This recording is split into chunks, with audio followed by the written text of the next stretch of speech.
Assalamualaikum warahmatullahi wabarakatuh. Yang terhormat Ibu Mega Harti MM selaku dosen pengampu mata kuliah kepemimpinan serta teman-teman sekalian yang saya hormati. Perkenalkan, nama saya Tria Mesya dengan NIM 642400034. Pada kesempatan ini saya akan mempresentasikan makalah yang berjudul Penerapan Gaya Kepemimpinan Paternalistik di Lavanya Estetik Klinik dalam mengembangkan organisasi dan kualitas layanan.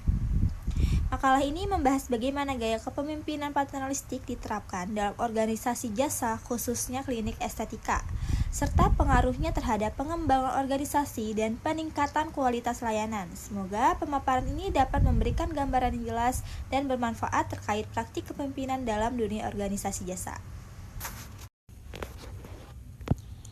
Baik, saya akan melanjutkan untuk membacakan slide selanjutnya pada latar belakang. Untuk poin pertama yaitu persaingan industri klinik estetika semakin ketat. Kualitas SDM dan layanan menjadi kunci keberhasilan.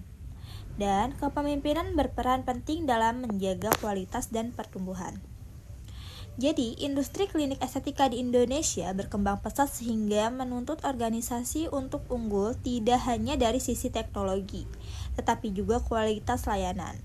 Dalam kondisi ini, kepemimpinan menjadi faktor kunci dalam mengelola SDM dan menjaga konsistensi pelayanan.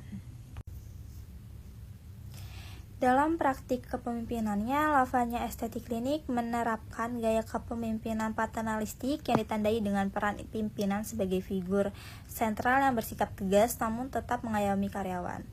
Pimpinan tidak hanya memberikan arahan dan pengawasan yang jelas terkait standar kerja dan prosedur medis, tetapi juga menunjukkan kepedulian terhadap kesejahteraan karyawan baik secara profesional maupun personal. Melalui pendekatan kekeluargaan, pembinaan berkelanjutan, serta pemberian teladan dalam etika kerja dan pelayanan. Kepemimpinan paternalistik di Lavanya Estetik Klinik ini mampu menciptakan hubungan kerja yang harmonis, meningkatkan loyalitas karyawan, serta mendorong kinerja dan kualitas layanan yang konsisten kepada pasien. Next, selanjutnya ada permasalahan penelitian. Penerapan kepemimpinan di organisasi jasa. Yang kedua, relevansi kepemimpinan paternalistik dan dampak terhadap organisasi dan layanan. Permasalahan utamanya dalam makalah ini adalah bagaimana gaya kepemimpinan paternalistik diterapkan di Lavanya Estetik Klinik, serta bagaimana pengaruhnya terhadap pengembangan organisasi dan kualitas layanan. Dalam tujuan penulisan, untuk poin pertama adalah menganalisis konsep kepemimpinan. Kedua, mengkaji penerapan kepemimpinan paternalistik. Dan ketiga, menilai dampaknya terhadap organisasi dan layanan. Baik, jadi tujuan penulisan ini adalah untuk menganalisis penerapan kepemimpinan paternalistik dan melihat dampaknya secara langsung terhadap pengembangan organisasi serta kualitas layanan di Lavanya Estetika Klinik. Oke. Selanjutnya ada konsep dasar kepemimpinan. Poin pertama yaitu proses mempengaruhi individu atau kelompok. Yang kedua, berorientasi pada pencapaian tujuan. Ketiga, melibatkan pengarahan dan motivasi. Kepemimpinan merupakan proses mempengaruhi orang lain agar bersedia bekerja sama untuk mencapai tujuan organisasi. Kepemimpinan tidak hanya tentang kekuasaan, tapi juga kemampuan memberi arah dan motivasi. Dalam paradigma dan filosofi kepemimpinan, poin pertama yaitu paradigma sifat, perilaku, dan situasional. Yang kedua, paradigma transaksional dan transformasional. Yang ketiga, filosofi kepemimpinan sebagai dasar nilai, yaitu paradigma kepemimpinan menunjukkan cara pandang pemimpin dalam memimpin. Sedangkan filosofi kepemimpinan menjadi landasan nilai dan prinsip moral dalam pengambilan keputusan. Oke, dalam slide selanjutnya itu ada kepemimpinan paternalistik. Poin pertama, bersifat tegas, peduli, dan bermoral. Kedua, pemimpin sebagai figur orang tua. Ketiga, menekankan loyalitas dan kedekatan. Jadi, kepemimpinan paternalistik menggabungkan ketegasan dengan kepedulian. Pemimpin tidak hanya mengarahkan, tetapi juga melindungi dan membimbing karyawan seperti keluarga. Oke, dalam slide selanjutnya yaitu karakteristik kepemimpinan paternalistik.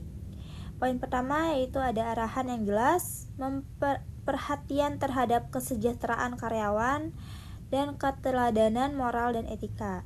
Karakteristik kepemimpinan paternalistik terlihat dari pemimpin yang tegas dalam aturan, namun tetap memperhatikan kesejahteraan dan perkembangan karyawan.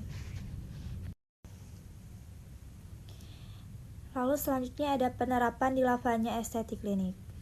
Poin pertama, pembinaan staf medis dan non-medis. Kedua, pendekatan personal kepada karyawan. Ketiga, penegakan SOP dan etika layanan. Di lavanya estetik klinik, kepemimpinan paternalistik diterapkan melalui pembinaan intensif, pendekatan personal, serta pengawasan terhadap standar operasional layanan.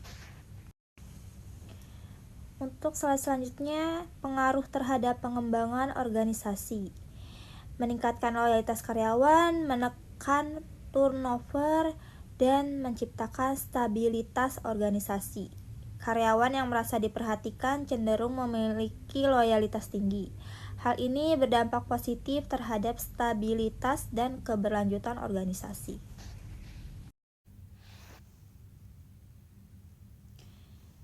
Dan next, ada pengaruh terhadap kualitas layanan. Poin pertama, pelayanan lebih ramah dan disiplin. Kedua, konsisten standar layanan. Ketiga, meningkatkan kepuasan pelanggan.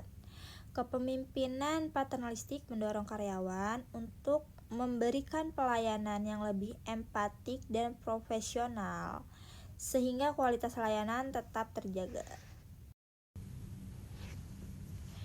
Untuk slide selanjutnya itu sintesis dan implikasi praktis. Poin pertama, kepemimpinan mempengaruhi internal dan eksternal organisasi. Lalu, kesejahteraan karyawan berdampak pada kualitas layanan. Ketiga, perlu keseimbangan, ketegasan, dan empati. Kepemimpinan paternalistik ini terbukti mampu menghubungkan pengembangan organisasi dengan peningkatan kualitas layanan secara berkelanjutan. Jadi kesimpulannya, kepemimpinan paternalistik efektif, terus meningkatkan loyalitas dan kualitas layanan, dan relevan untuk organisasi jasa. Jadi kita dapat disimpulkan bahwa kepemimpinan paternalistik ini memiliki peran signifikan dalam mengembangkan organisasi dan peningkatan kualitas layanan di lavanya estetik klinik.